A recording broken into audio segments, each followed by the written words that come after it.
جانے کہتے ہیں کہ نہیں، قربانی کی جگہ غربا کی امداد کی جائے، بیواؤں کا خیال رکھا جائے۔ اسلام منع نہیں کرتا، بیواؤں کا خیال رکھو، یتیموں کی تعلیم کا انتظام کرو، یتیموں کو کھانے کے لیے دو، مگر اللہ کے حقوق کو کاٹ کر نہیں، اللہ کے حق کو مار کر نہیں۔ اسلام نے کب کہا بیوہ کا خیال رکھو؟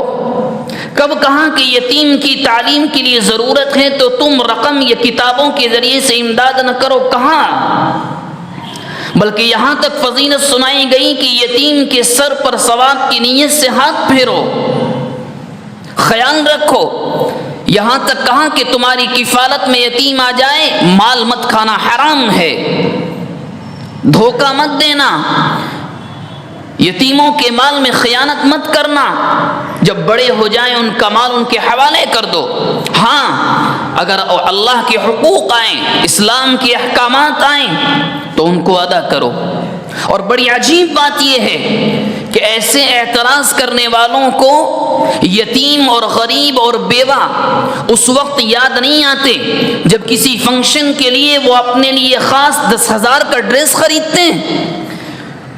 انہیں یہ یتیم اور غریب اس وقت یاد نہیں آتے جب شادیوں میں لاکھوں روپے کا کھانا نالیوں میں برباد کیا جاتا ہے۔ انہیں یتیم اور غریب اس وقت یاد نہیں آتے جب فضول خرچی کے نام پر اندھا پیسہ اور روپیہ بہایا جاتا ہے۔ شریعت کے احکام کے مطابق امی جان، آپ پر میرے ابا کا احترام لازم ہے، سمجھائیے۔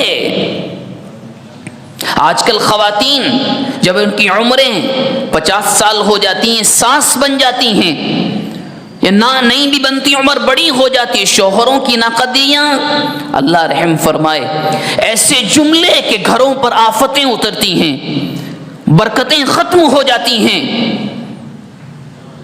بے احترامی تو بہت دور کی بات، گالیوں تک کے الفاظ اپنے شوہروں کے لیے استعمال کیے جاتے ہیں۔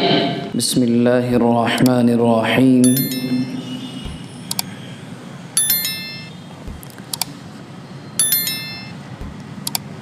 ان الحمد للہ نحمده ونستعینه ونستغفره ونؤمن به ونتوکل علیہ ونعوذ باللہ من شرور انفسنا ومن سیئات اعمالنا من يهده الله فلا مضل له ومن يضلله فلا هادي له ونشهد أن لا إله إلا الله وحده لا شريك له له الخلق والأمر وهو على كل شيء قدير ونشهد أن سيدنا وسندنا ومولانا وحبيبنا وشفيعنا محمدا عبده ورسوله صلى الله عليه وعلى آله وأهل بيته وأزواجه وأصحابه وذريته وبارك وسلم تسليما كثيرا كثيرا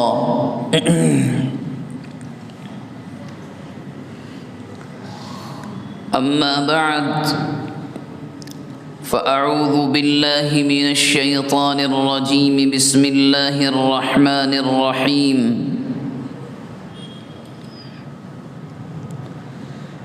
سبحان الذي أسرى بعبده ليلا من المسجد الحرام إلى المسجد الأقصى الذي باركنا حوله لنريه من آياتنا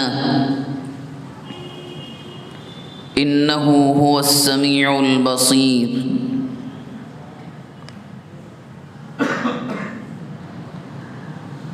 وقال سبحانه وتعالى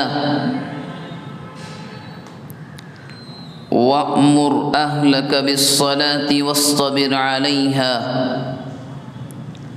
لا نسألك رزقا وقد قال النبي صلى الله عليه وآله وسلم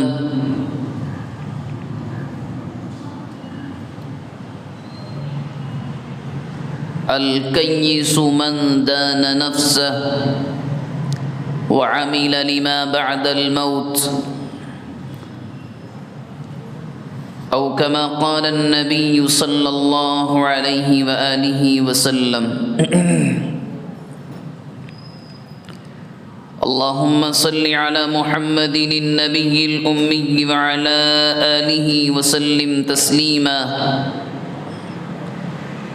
اللهم صل على محمد النبي الأمي وعلى آله وسلم تسليما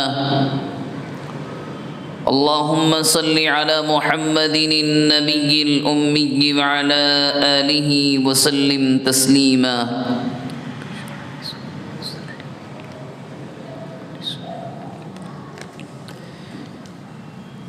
بزرگان محترم اور عزیزوں اور دوستوں،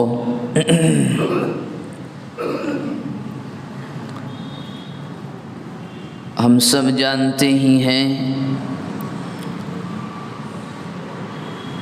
کہ اسلامی سال کا یہ ماہ رجب چل رہا ہے، اور یہ مہینہ ان 4 حرمت والے مہینوں میں سے ایک ہے کہ جن کا ذکر قرآن مجید کی سورہ توبہ میں اللہ رب العزت والجلال نے کیا ہے۔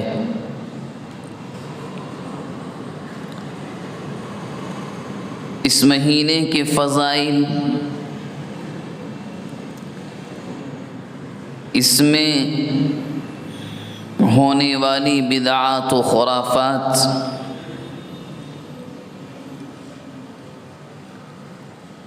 اور اس کے ساتھ ساتھ کائنات کے سب سے عجیب و غریب سفر کی کہانی یعنی سفر معراج کا تذکرہ، یہ کچھ نہ کچھ تفصیل کے ساتھ ہمارے سامنے آ چکا ہے۔ سابقہ جمعے میں یہ بات ہمارے سامنے آئی تھی کہ کس طرح نبی اکرم صلی اللہ علیہ وسلم کو معراج کا سفر کرایا گیا، اور وہ کیا اسباب تھے کہ ایک محبوب نے اپنے حبیب کو اپنے پاس بلایا، اور کیا کیا تحفے نبی اکرم صلی اللہ علیہ وسلم کو اللہ رب العزت والجلال کی جانب سے ملے۔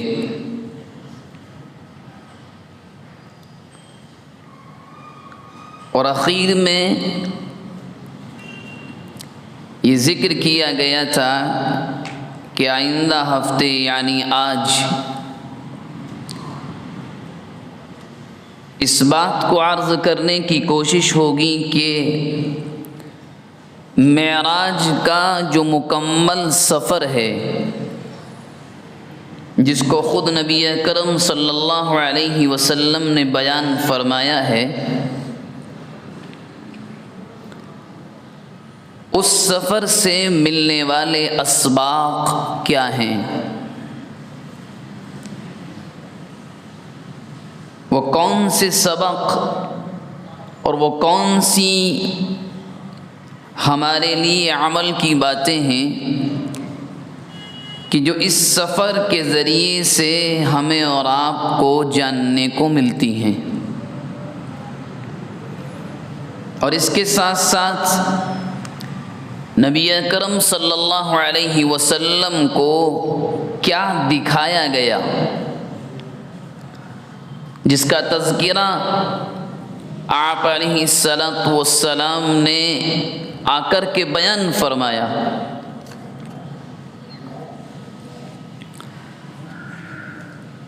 جس کو قرآن مجید میں اشاروں میں صرف اتنا کہا لِنُرِيَهُ مِنْ آیاتنا، کہ اس سفر کے مقاصد میں سے ایک مقصد اللہ رب العزت والجلال نے بیان کیا کہ ہم اپنے حبیب کو اپنی نشانیاں دکھلانا چاہتے تھے۔ تفصیل تو بہت لمبی ہے کہ آپ صلی اللہ علیہ وسلم نے جنت اور جہنم کے جو نظارے وہاں دیکھے، بہت سی قسم کے لوگوں کو اللہ کے نبی نے وہاں دیکھا، آپ کو دکھلایا گیا، مختلف عذاب کی شکلیں دکھائی گئیں۔ تو کوشش یہی ہوگی کہ یہ چیزیں بھی کچھ نہ کچھ ہمارے سامنے آئیں۔ نبی اکرم صلی اللہ علیہ وسلم کو یہ پورا اسراء اور معراج، یعنی مسجد حرام یا یوں کہہ لیں کہ کعبۃ اللہ سے حرم مکی سے مسجد اقصی تک کے سفر کو اسراء کہتے ہیں، یعنی رات و رات کا چلنا، اور مسجد اقصی سے 7 آسمانوں کی سیر، وہاں الگ الگ نبیوں سے ملاقات، اس کو معراج کہتے ہیں۔ آپ صلی اللہ علیہ وسلم کو یہ سفر صرف چند لمحوں میں کرایا گیا، یعنی دنیاوی اعتبار سے اگر وقت کا اندازہ آپ لگائیں تو بعض روایات یہ بتلاتی ہیں کہ آپ صلی اللہ علیہ وسلم کے دروازے پر لگی ہوئی وہ کنڈی، وہ لاک، آپ گئے اور واپس آئے، تو جب واپس آئے تو وہ تب بھی ہل رہی تھی۔ دنیاوی اعتبار سے چند لمحوں میں اتنا بڑا سفر اور اتنی لمبی سیر آپ کو کرائی گئی۔ آپ صلی اللہ علیہ وسلم کو کہا گیا آپ نے یہ سفر کر لیا، اب اہل مکہ کو جا کر اس سفر کی داستان سناؤ۔ باقاعدہ قرآن مجید کے ذریعے سے اس بات کا اعلان کروایا گیا۔ آپ علیہ الصلاۃ والسلام نے جا کر اہل مکہ سے اس کا تذکرہ کیا، اور آپ بخوبی جانتے ہیں کہ ان کا صرف ایک کام تھا، مذاق اڑانا، جھٹلانا۔ آپ صلی اللہ علیہ وسلم نے اپنے پورے سفر کو اہل مکہ کے سامنے جا کر بیان کیا، انہوں نے مذاق اڑایا، اور اس کے ساتھ ساتھ آپ کا امتحان بھی لیا۔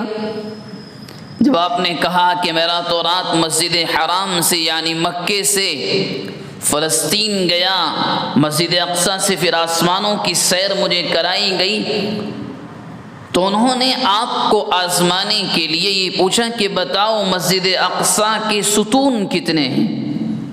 بخاری شریف کی روایت کے مطابق آپ صلی اللہ علیہ وسلم کی آنکھوں کے سامنے تمام مسجد اقصی کو رکھ دیا گیا، اور آپ نے باقاعدہ ایک ایک ستون کے بارے میں بتلایا، ایک ایک نشانی بتلائی،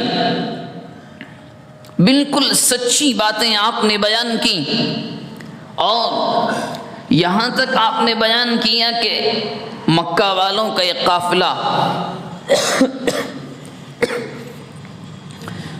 جو تجارت کے مقصد اور غرض سے گیا تھا وہ واپس آ رہا ہے، اور اس قافلے کے سامنے فلاں رنگ کا ایک اونٹ بھی ہے۔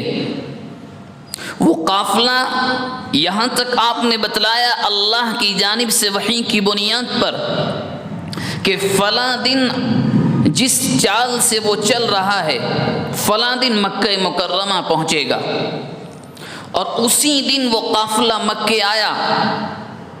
اب مکہ والوں کے سامنے تو ہر ایک بات واضح ہے، ہونا کیا چاہیے تمام مان لیتے، آپ سچ کہہ رہے ہیں، لیکن نہیں، جب کسی کو بات ماننی نہیں ہوتی آپ کچھ بھی کر لیں۔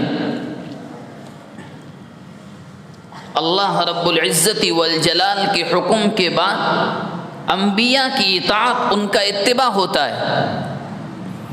انہوں نے انکار کر دیا، پھر بھی مذاق بنایا، کیا دیوانے پن کی باتیں کرتے ہیں آپ کو دیوانہ کہا، آپ کو جادوگر کہا، طعنے دیے گئے۔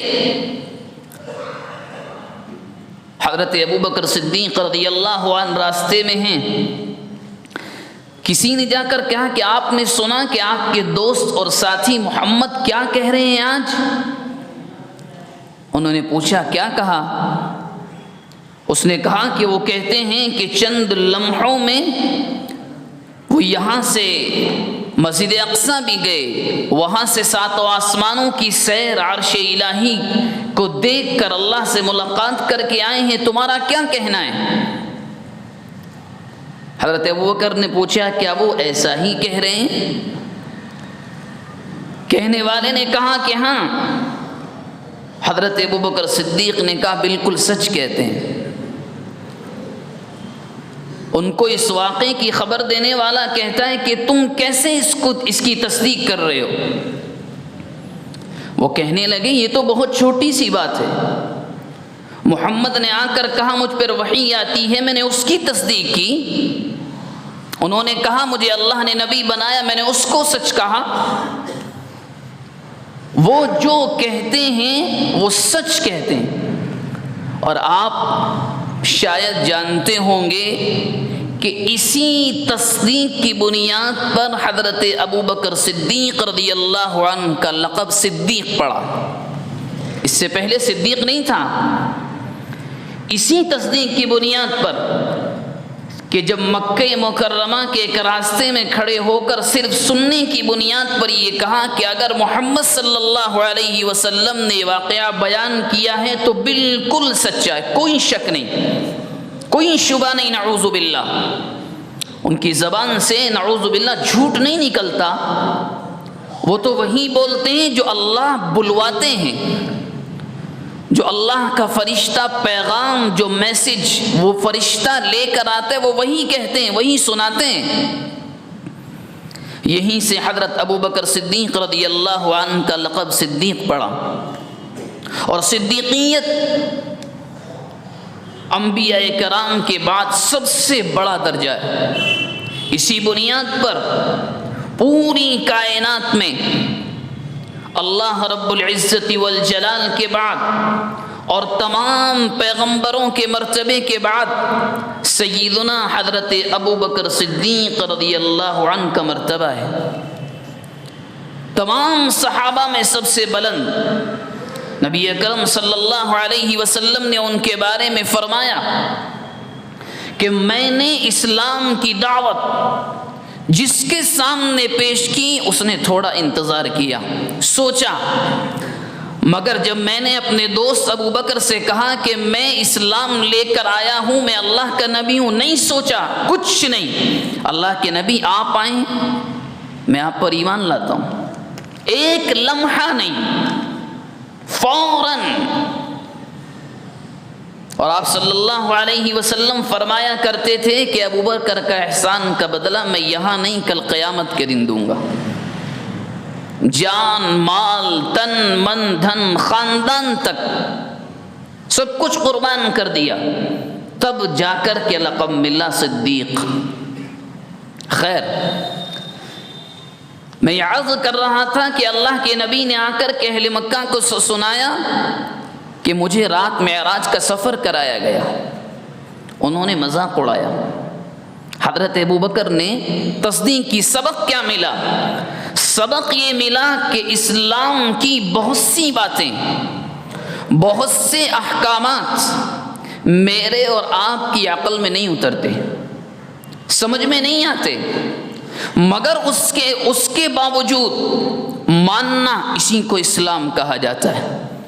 عربی زبان میں اسلمہ کا مطلب ہوتا ہے کسی کے قدموں میں گر جانا، اپنے آپ کو انتہائی تواضع کے ساتھ کسی کے سامنے جھکا دینا۔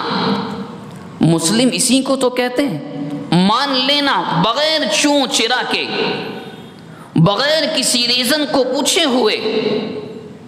آمنا وصدقنا، ہم نے مان لیا، اسی کا نام مسلمان ہے۔ اب بات آئی ہے تو عرض کر دوں، آج کل کے زمانے میں مزاج یہ بن رہا ہے کہ نہیں، عقل کی میزان پر تولو، عقل کی میزان پر پرکھو، اسلام کے احکامات کو نہیں پرکھ سکتے آپ۔ جس ذات نے اس مذہب کو بنایا ہے وہ ذات عقل سے پرے ہے، وہ وراء الورا ہے، وہ کسی کو سمجھ میں نہیں آتا، وہ ہمیشہ سے ہے۔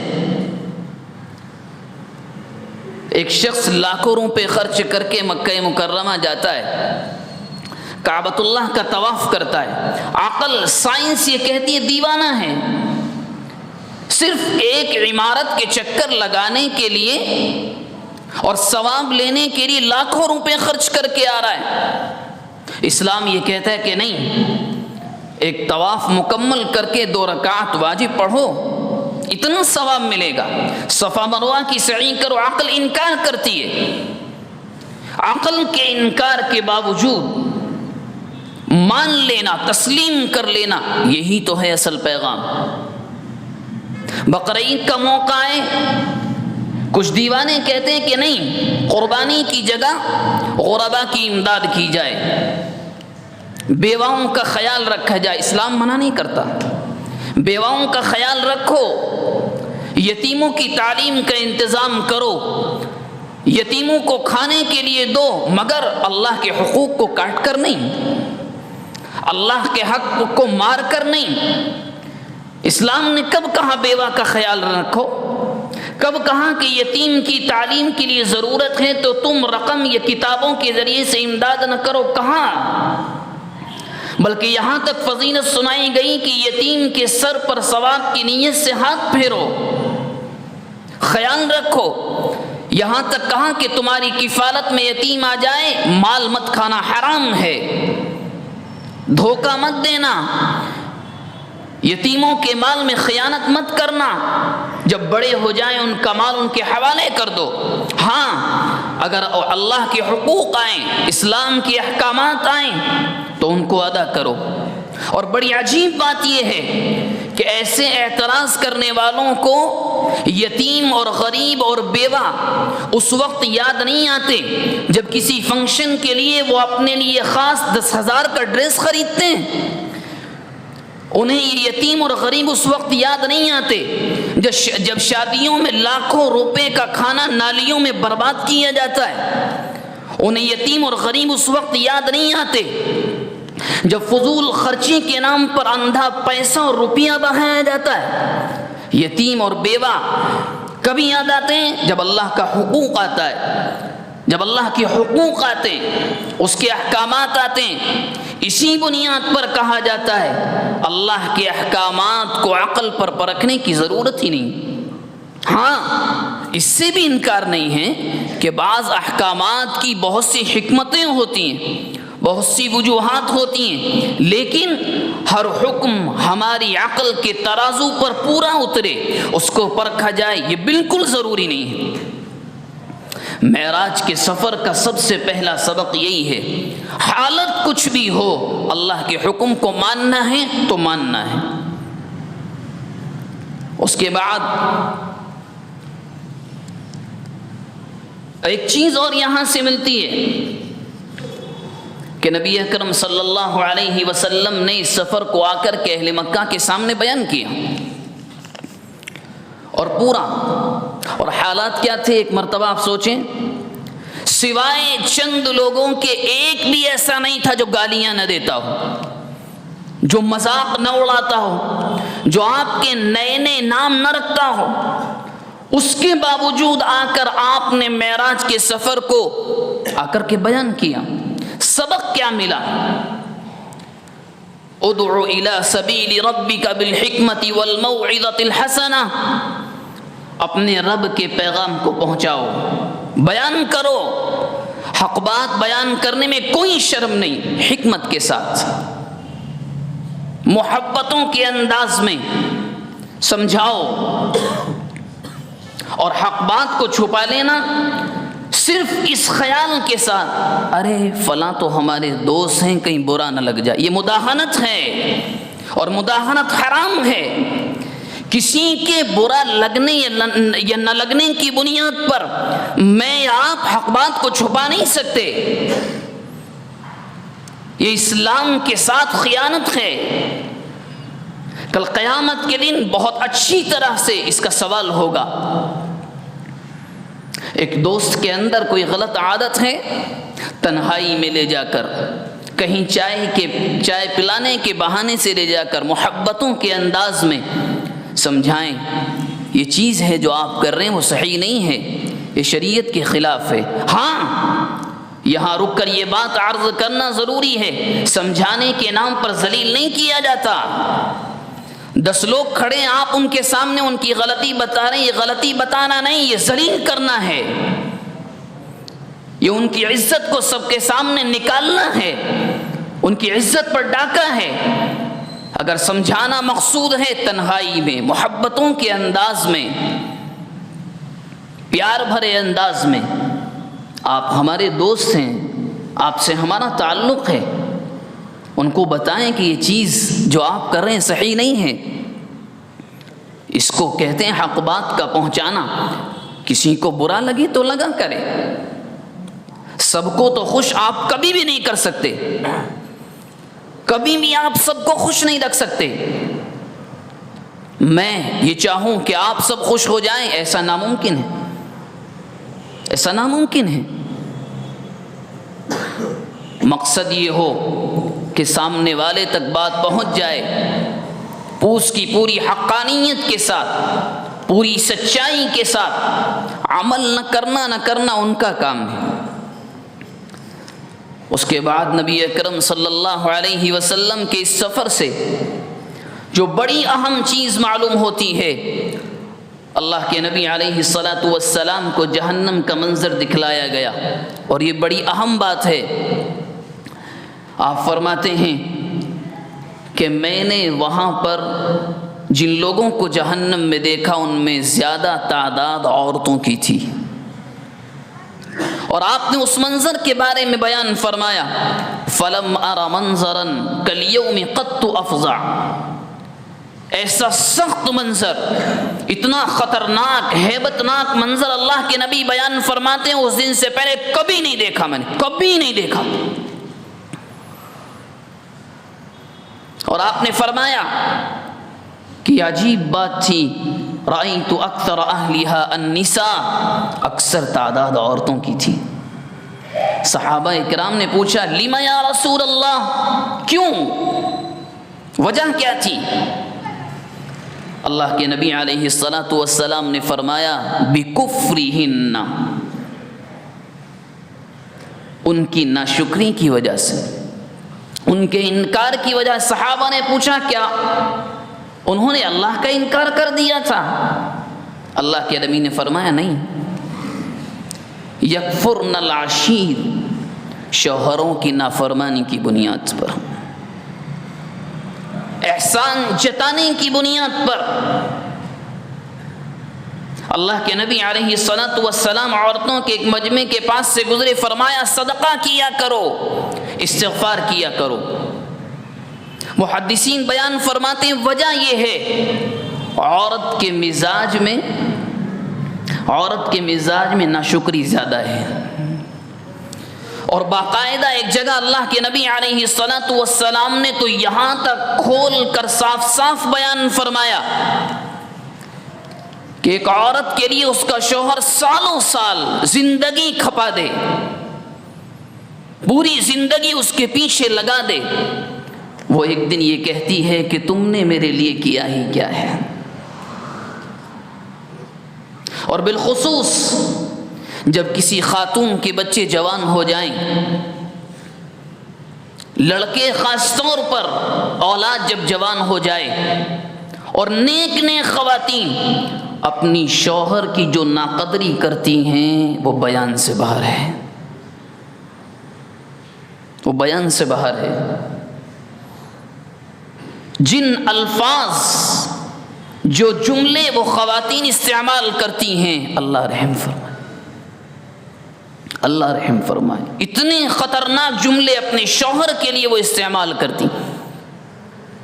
اسی وجہ سے اللہ کے نبی نے فرمایا جہنم میں عورتوں کی تعداد زیادہ ہوگی۔ اور ہمارے معاشرے میں یہ بیماری اتنی عام ہے کہ اللہ رحم کرے، اللہ رحم کرے۔ عورتوں کی بنیاد پر ایسی ایسی بیماریاں کہ خاندان تباہ ہو جاتے ہیں، تباہ نہیں ہوتے تو کم از کم سکون تو ملتا نہیں۔ آپ انگلیوں پر گن سکتے ہیں کہ محلے میں وہ گھرانے کون سے ہیں جہاں اصل سکون ہے، انگلیوں پر۔ اتنی بے سکونی، اتنی بے سکونی۔ ایک انسان جو نکاح کر کے، جو بیاہ کر ایک عورت کو لے کر آتا ہے، سالوں سال اس کے تن کا خیال رکھتا ہے، اس کی بیماری کا خیال رکھتا ہے، اس کے کپڑوں کا خیال رکھتا ہے، اس کی ایک ایک چیز کا خیال رکھتا ہے۔ اور جب بچے بڑے ہو جاتے ہیں، بچے جاب پر لگ جاتے ہیں، کمانے لگ جاتے ہیں، چاہے ایک ہی بچہ کیوں نہ ہو، وہ عورت بڑی آسانی سے کہہ دیتی ہے تم نے میرے لیے کیا ہی کیا ہے۔ اس شوہر کے جسم کے اندر جو دل ہے، اس کے اوپر جو چوٹ لگتی ہے، ایک مرتبہ اس کا احساس کر کے دیکھیں کیا گزرتی ہوگی۔ جس نے رات نہیں دیکھا، جس نے دن نہیں دیکھی، کچھ نہیں دیکھا، اس نے شریعت کے مطابق کبھی وہ اپنی بیوی پر ظلم کرنے گیا تو ماں باپ نے روک لیا، نہیں کر سکتے۔ اس نے تمام چیزوں کا خیال رکھتے ہوئے ایک عورت کو پالا پوسا، 40 سال 50 سال تک کھلاتا رہا۔ چند دنوں سے 2 یا 3 سال سے 1 یا 2 بچوں نے کیا کھلانا شروع کیا، عورت سینہ تان کر کہتی ہے تم نے کیا کیا ہے۔ اسی بنیاد پر اللہ کے نبی نے فرمایا تم سب سے زیادہ جہنم میں جاؤ گی، سب سے زیادہ۔ یہ باتیں اپنی خواتین تک پہنچائیں، سنائیں۔ اللہ کے نبی نے صاف فرمایا۔ اور یہ صرف ایسا نہیں کہ اب آج ہم نے یہ حدیث سنی یا کبھی یہ حدیث سامنے آئی تو ہمارے ذہن میں صرف اپنی بیوی کا نام آتا ہے، بس نہیں۔ اللہ کے نبی نے وہاں بیوی کا لفظی استعمال نہیں کیا۔ رأیت اکثر اہلھا النساء، عورتیں، ماں بھی ہوتی ہے، بیٹی بھی ہے، بہن بھی ہے، سب آتے ہیں اس زمرے میں، سب۔ عورت بیوی کی شکل میں کیا کر رہی ہے، عورت ساس کی شکل میں کیا کر رہی ہے، عورت ماں کی شکل میں کیا کر رہی ہے، عورت بہن کی شکل میں کیا کر رہی ہے۔ خواتین کو یہ باتیں سنانے سمجھانے کی ضرورت ہے، تم کر کیا رہی ہو۔ اگر بیوی غلط کرے سمجھائیے، بتلائیے، محبتوں کے انداز میں بتلائیے آپ میری شریک حیات ہیں، بیوی ہیں۔ کل قیامت کے دن اگر یہ اعمال کرتی رہیں اور اللہ آپ کو جہنم میں ڈالیں گے تو تکلیف ہوگی مجھے، اس بنیاد پر تمہیں سمجھا رہا ہوں۔ اور ماں کو سمجھائیے محبتوں کے انداز میں۔ جب کبھی ماں، کوئی بھی ہو، کسی کی بھی ماں ہو، اپنے شوہر کی ناقدری کریں اور ہم اولاد ہوں، پہلے اس معاملے کو سلجھائیں، سلجھانے کے بعد محبتوں کے انداز میں، کیونکہ شریعت کے احکامات کے مطابق بدتمیزیاں نہیں کی جا سکتی، بے احترامی سے بولا نہیں جا سکتا۔ اگر بول دیا ہے تو معافی مانگیں،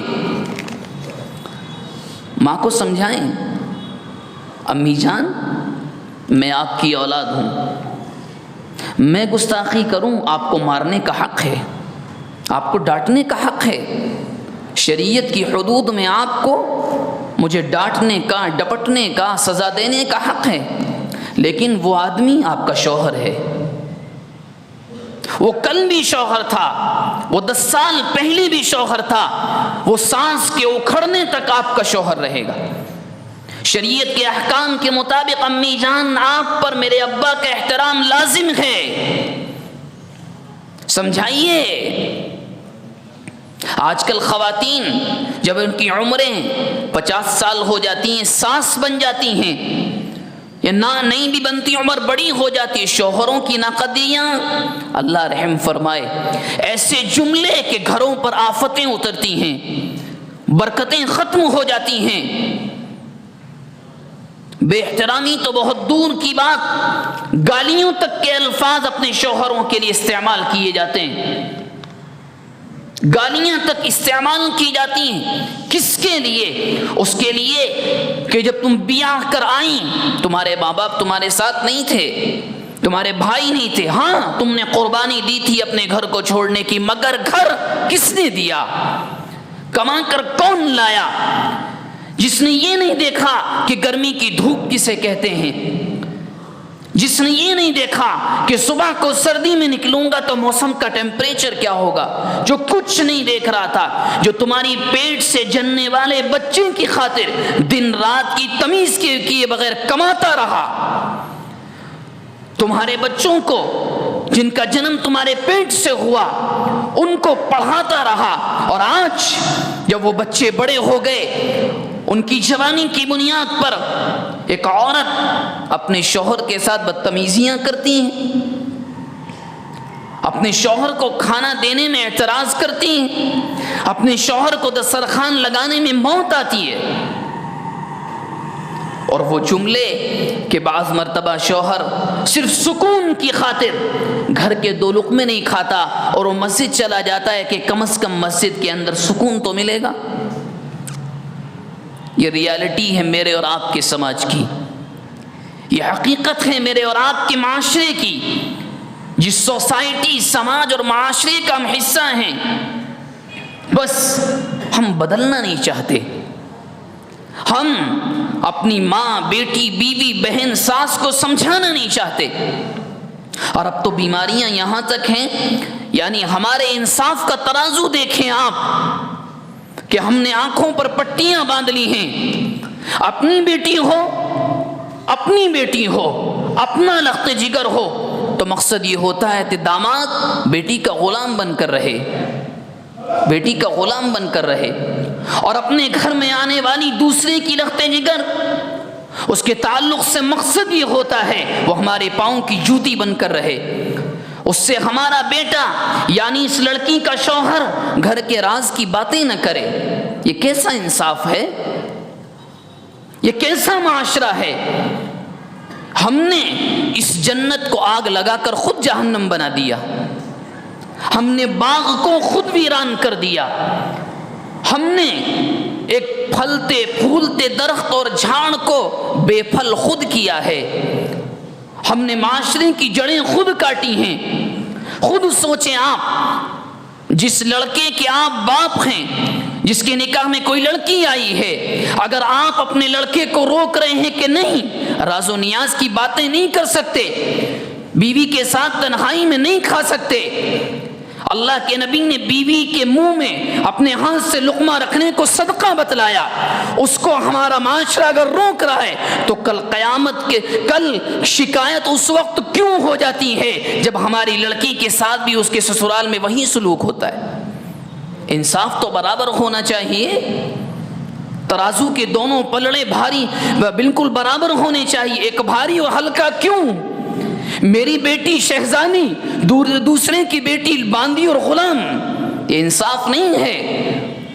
معاشرے کو ہم نے لنگڑا کر دیا، ہم نے اپاہج بنا دیا، سوسائٹی کے ایک پیر کو ہم نے کاٹ کر پھینک دیا۔ جب بیٹی کے ساتھ داماد کی کچھ کہاں سنی ہو جائے، نارمل بات ہے، آج کل تو اس کو اتنا بڑا بنا لیا ہے کہ پوچھئے مت، کہ نارمل ہے، شوہر بیوی کو ڈانٹ سکتا ہے۔ آج کل کی خواتین فون کر کے بچی کو بلا لیتی ہیں، نہ طلاق کی پرواہ، نہ خلع کی پرواہ، نہ گھر کی تباہی کی پرواہ، کچھ نہیں، صرف انا، صرف تکبر۔ ہم بیٹا تم کیوں جھکو گے؟ اس سے معاشرہ نہیں بنتا، اس سے معاشرہ کھوکھلا ہو جاتا ہے جب حقوق بچوں کو نہیں سمجھائے جاتے۔ دوسری جانب کسی کی بیٹی کو بیاہ کر لاتے ہیں، بہو بن کر وہ آتی ہے تو اپنے لڑکے کو حق ادا نہیں کرنے دیے جاتے، گن گن کر دیا جاتا ہے۔ یہ معاشرہ ہے؟ یہ معاشرہ نہیں ہے میرے بھائی۔ ہو سکتا ہے میرے الفاظ یا میرے جملے آپ کو برے لگیں، مگر خدا کی قسم شریعت نے جو کہا ہے اپنی جانب کی کوئی بات نہیں، صرف آپ سے ادباً وہ عرض کر رہے ہیں، یہ سراسر شریعت اسلامیہ کے خلاف ہے، یہ سراسر خلاف۔ ارے آپ کو خوش ہونا چاہیے، میرا بیٹا اپنی بیوی کے پورے حقوق ادا کر رہا ہے، آپ کو تو ناز ہونا چاہیے، یہ میرا بیٹا ہے، ہم نے اس کی ایسی تربیت کی ہے، یہ اپنی بیوی کے پورے حقوق ادا کر رہا ہے۔ اس کے برخلاف بیٹے کو بھڑکانا، بیوی کے خلاف، چند گھرانے ہیں اچھے، اس کا انکار نہیں ہے، مگر عمومی طور پر ایسا ہے، عمومی طور پر ایسا ہے۔ ہونا تو یہ چاہیے جو ہمارے یہاں نہیں ہے، اور کہتے کہتے سمجھاتے سمجھاتے علماء تھک چکے ہیں کہ اللہ کے لیے نکاح کے موقع پر کاؤنسلنگ کرایا کرو، کاؤنسلنگ کرایا کرو۔ آپ خود اپنے دل پر ہاتھ رکھ کر بتائیں، ہمارے خاندانوں کے بچے بچیوں کا جب نکاح ہو رہا ہے، ان کو شاید ایک مسئلہ بھی نکاح یا شادی کا معلوم ہو، ایک مسئلہ بھی، ایک بھی اٹھا کر دیکھ لیں، آپ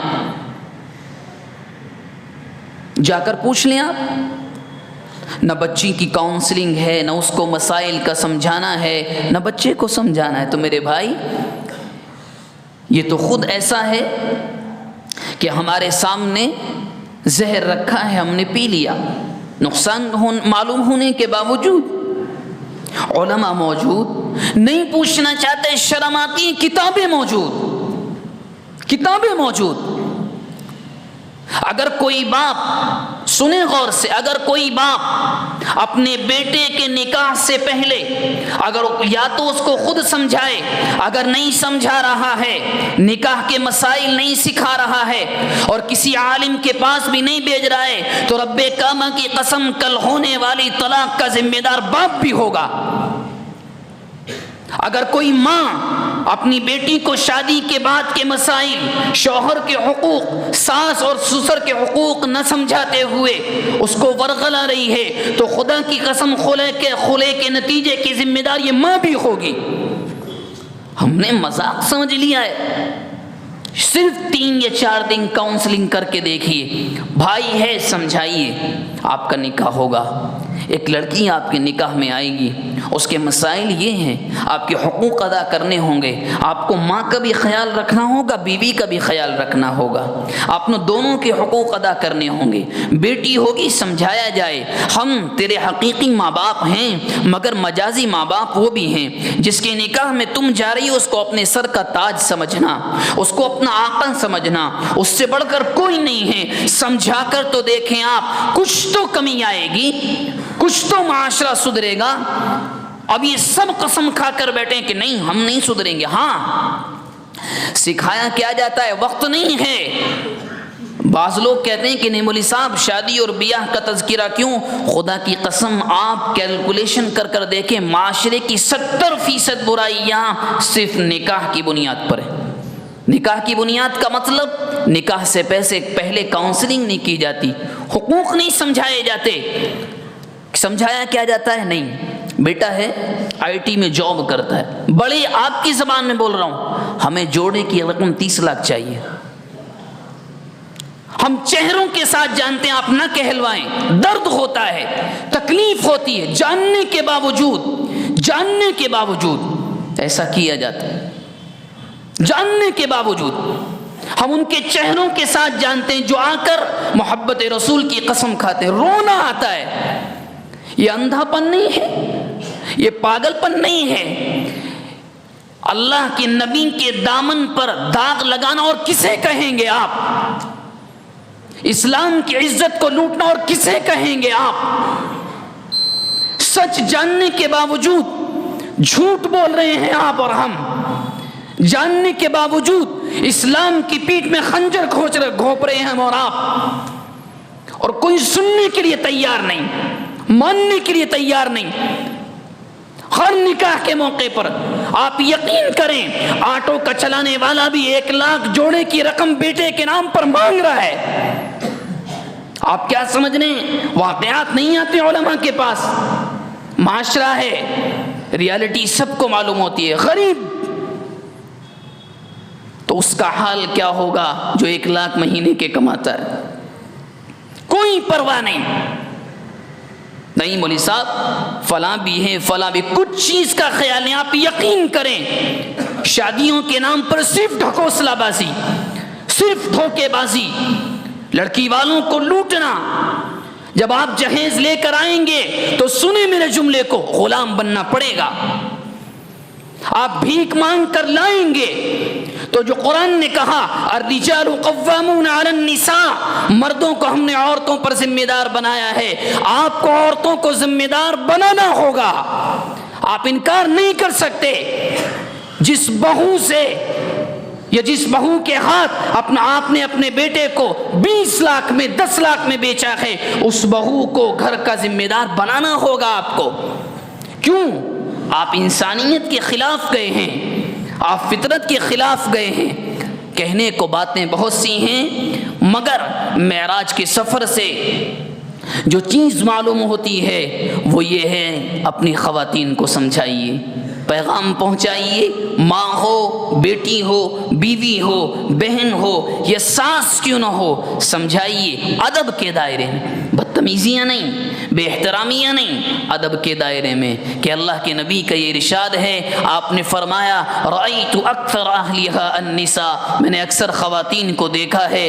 اماں جان، یہ ساس سے بھی کہیں کہ امی جان، بہن سے بھی عرض کریں اگر وہ کوئی شریعت کے خلاف حکم کر رہی ہے، اور اس میں ایک چیز بہت ہوتی ہے، وقت اجازت نہیں دے رہا پھر بھی ذکر کر دوں آپ سے، خواتین کی زبان پر لعن طعن، بد دعائیں دینا، اس کو عربی زبان میں لعن کے لفظ سے استعمال کیا گیا ہے۔ یہ بہت ہوتا ہے، بچوں کو بد دعائیں، شوہر کو بد دعائیں، تیرا ستیہ ناس ہو، اور وہ جملے تو آپ ہم سے زیادہ جانتے ہیں۔ یہ جملے کبھی اور موقع ملا تو انشاءاللہ تفصیل سے بات آئے گی، اکثر خواتین کے جہنم میں جانے کا سبب ہوں گے۔ اللہ تبارک و تعالی ہم سب کو، ہماری ماؤں، بہنوں، بیویوں کو ان تمام بلاؤں سے، تکالیف سے، گناہوں سے محفوظ رکھے، آمین۔ وآخر دعوانا ان الحمد للہ رب العالمین۔